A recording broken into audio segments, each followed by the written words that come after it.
The day my uncle kicked me out, the Florida sky cracked open with thunder. Not a soft summer storm, but a full-on downpour. Lightning, wind, sheets of rain pelting the driveway as he flung my backpack into the street like I was yesterday's trash. No niece of mine is going to waste her potential on some low-level tech job, he shouted, gripping the resignation letter I'd left on his desk at the family accounting firm. His voice echoed across the coral-colored stucco walls of our Tampa estate. We are a family of professionals, Camila. Doctors, CPAs, executives, not IT support. I watched my backpack hit the puddles, knowing my prototype code, the very start of a tool I designed to combat financial fraud, was safely saved to the cloud. But it still hurt. That bag had my laptop, my journals, and the last bit of comfort from the only home I'd ever known. Tio, please, I said quietly. The entry-level job at FinSafe is just a foot in the door. I've got a roadmap. A roadmap? He barked out a bitter laugh. Camila Vega, you had a future. The partner promotion at the firm, the engagement to Paul Ramirez, a respectable path. Not this ridiculous startup dream. My aunt lingered in the doorway, biting her lip. Paul's family invited us to brunch on Sunday. He still wants to talk to you. I canceled the engagement because I want my own career, Tia. I don't want to marry into stability. I want to build it. His face hardened. You're throwing away a finance degree from Wharton to answer tech support tickets? To be a nobody? If he'd bothered reading my business plan, he would have known that job was my way into FinSafe's infrastructure, so I could learn their weaknesses, so I could build something better. But he never listened. Go, he said, ice in his voice. You want to chase nonsense? Fine. Just don't expect us to catch you when it fails. Mateo, my aunt whispered. He slammed the door behind him. She's not my niece anymore. I stood in the rain, scooping up my soaked bag with shaking hands. That day, I lost my family, but I started building my future. 3 years of secret coding, 3 years of pretending to care about asset depreciation and tax loopholes while quietly building my fraud detection algorithm had led to this moment. I looked at my aunt, still standing in the open doorway, one hand resting on the frame like she wasn't sure if she should step out or step back. Tia, I said softly, aren't you going to say anything? She looked toward the house, where Uncle Mateo was no doubt in his leather-wrapped study pouring himself a scotch, furious and self-righteous. Maybe, she whispered, maybe in a few months, when you realize this was a mistake. Then she gently closed the door behind her. I turned back to the house I'd grown up in. Spanish tiles, palm-lined driveway, and the Vega and Vega CPA sign shining next to my uncle's Lexus. Then I slid into my dented old Honda and drove away from the life they'd designed for me. My new place wasn't much. A converted guest house in an aging Tampa suburb with unreliable plumbing and roaches the size of golf balls. But it had fiber internet and just enough room for my monitors and towers. The entry-level tech support job at FinSafe paid scraps, but I wasn't in it for the money. Every day, I answered tickets about crashed browsers and frozen dashboards, but behind that headset, I was watching, learning, mapping the architecture of their systems, how their protections worked, and how they didn't. At night, I coded. The algorithm I started building in Excel macros during audit reviews was evolving. Now, it was a dynamic fraud prevention model, one that could recognize subtle patterns and shut them down before they turned into breaches. 2 months in, I got a call from Paul. Camila, this has gone far enough. My father says your uncle might take you back. We can still do the wedding, just put this fantasy behind you. I hung up, blocked his number. 6 months after I left, it happened. During a random QA scan, my tool flagged a buried exploit in their system, something their top-tier defenses had missed. Quietly, I reported it. 2 days later, I was summoned to a glass-walled office overlooking downtown. Mrs. Alvarez, the head of cybersecurity, folded her hands. Can you explain how you found this? I met her eyes. Actually, I've been developing a new protocol. I can show you. 3 hours later, I walked out with my first development contract. Small, but it was mine. Enough to leave support and go full-time into building what I believed in. That night, I sent my uncle and aunt an email titled, "Update, I'm not coming back." The response came from my aunt's email, but every word dripped with my Uncle Mateo's tone. Tech support to junior developer. Hardly the kind of legacy we envisioned for a Wharton graduate. The Ramirezes asked about you at brunch. Paul is still unmarried. I didn't finish reading, just closed the email and went back to my code. The next year blurred by in lines of Python and long nights. My protocol evolved, growing smarter, faster, and far more effective than anything on the market. That first contract with FinSafe opened doors. Then came inquiries from Stripe, then Apple, then a quiet email from someone at the Department of Defense. I left the converted guest house behind and moved into a modest condo, then a bigger one, then a sleek loft in Tampa's budding tech corridor. I brought on one developer, then 3 more, then a team of 50. That VegaGuard Systems was born. But I kept my name off every filing. Let them think some anonymous cybersecurity prodigy was behind it. I had my reasons. My aunt's messages trickled in every few months, mostly links to bar association galas or articles about Paul Ramirez's political ambitions. I archived them without opening a single one. Meanwhile, offers poured in. Acquisitions, VC deals, billion-dollar buyouts. I turned them all down. I wanted control, I earned control. As headlines swirled about the mysterious founder of VegaGuard, I hired a charismatic CEO named Tyler Hunt to be the face. He was perfect for interviews and investor calls. I stayed underground, coding, testing, improving. One afternoon, my chief of staff, Serena, knocked and peeked into my office. "Camila, Forbes is asking again. They're doing the 30 under 30 list." "Tell them to talk to Tyler," I said, eyes still on my screen. "They don't want Tyler, they know. They're publishing with or without you." I froze. "How?" I asked. "Probably that intern from FinSafe. He never signed the right NDA." I leaned back in my chair, imagining my uncle's face the day he shoved my laptop into the rain. All those emails, all those warnings. "Fine," I said. "I'll do it, but I have one condition." 2 weeks later, I sat in my glass-walled office, holding an advance copy of Forbes, across the cover in bold print. Camila Vega, 26-year-old founder of VegaGuard Systems, youngest self-made cybersecurity billionaire. My phone buzzed, my aunt's name. I watched it ring, then let it go to voicemail. If you've ever been underestimated, judged, or told your dreams were unrealistic, hit subscribe, because Camila's story isn't over. And neither is yours. The Forbes article dropped on a Tuesday.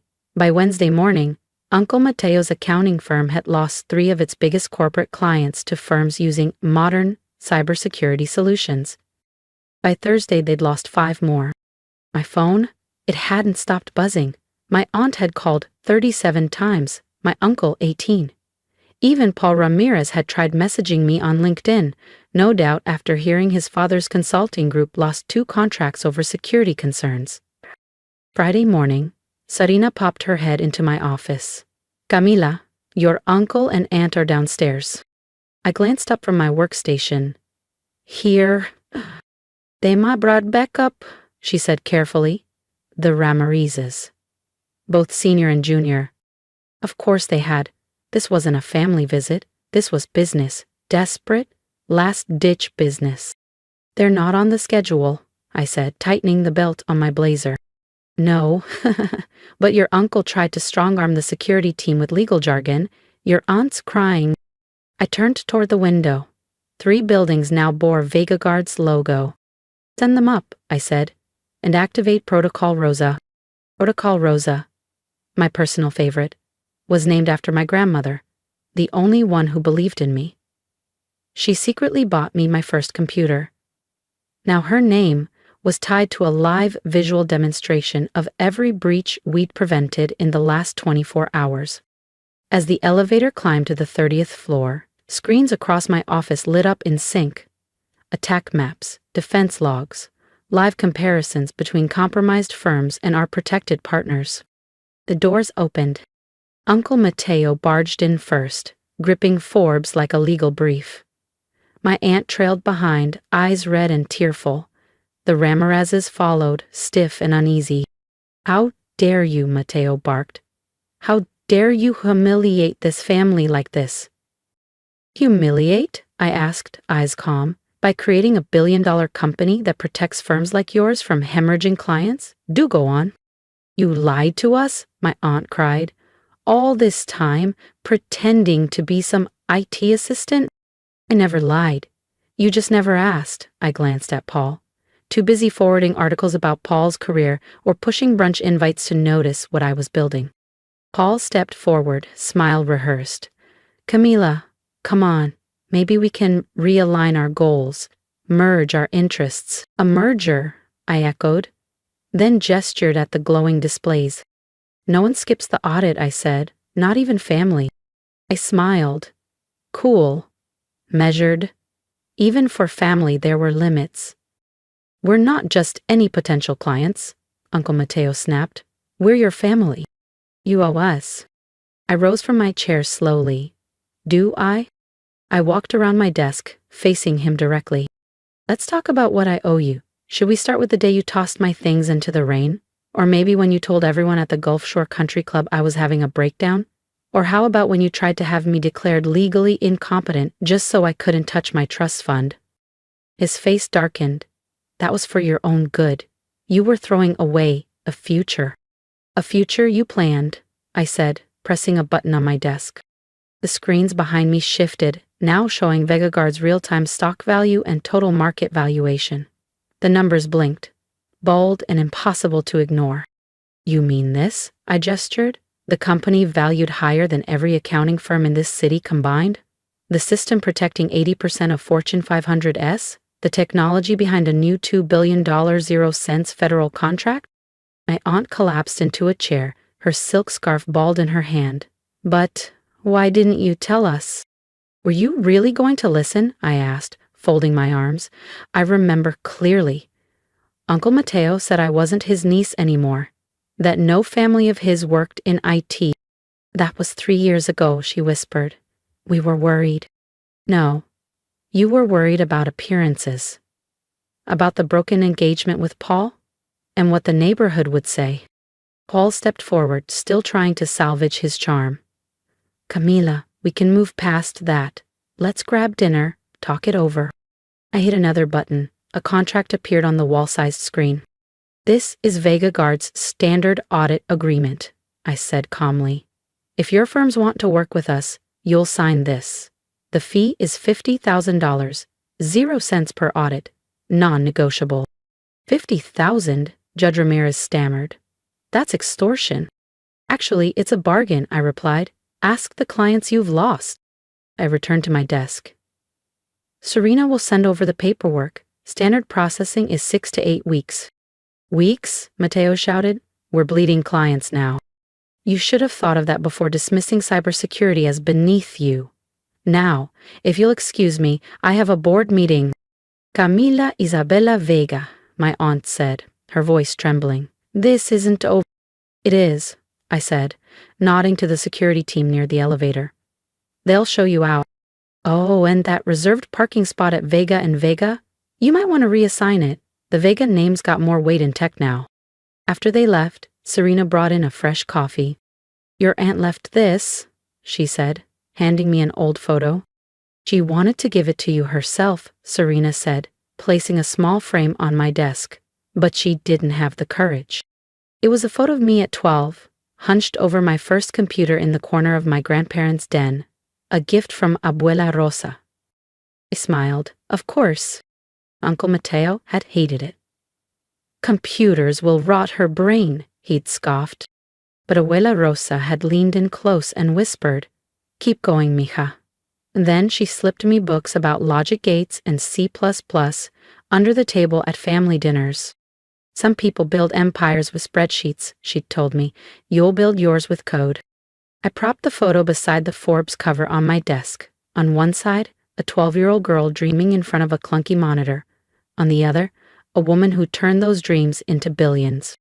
The following weeks brought wave after wave of attempted reconciliation. My aunt emailed daily, shifting from guilt to bargaining to subtle manipulation. Uncle Mateo's firm submitted to our full audit, paid in full. Paul Ramirez sent a sleek, cherry-red Tesla to my building. I donated it to a local girls in tech nonprofit. I stayed focused. We rolled out a revolutionary new protocol integrating adaptive AI, acquired 2 bleeding-edge startups. My net worth quietly doubled, then tripled. But none of it distracted me from the date I'd circled in my calendar and heart, Abuela Rosa's birthday, the first since she passed. I visited her grave alone, placing a bundle of roses and a laminated copy of the Forbes issue beside her headstone. "You were right, Abuela," I whispered. "I built something bigger than they ever imagined." I stood in silence until I sensed movement behind me. "Aunt?" She looked smaller somehow, older, not scolding, not polished, just unsure.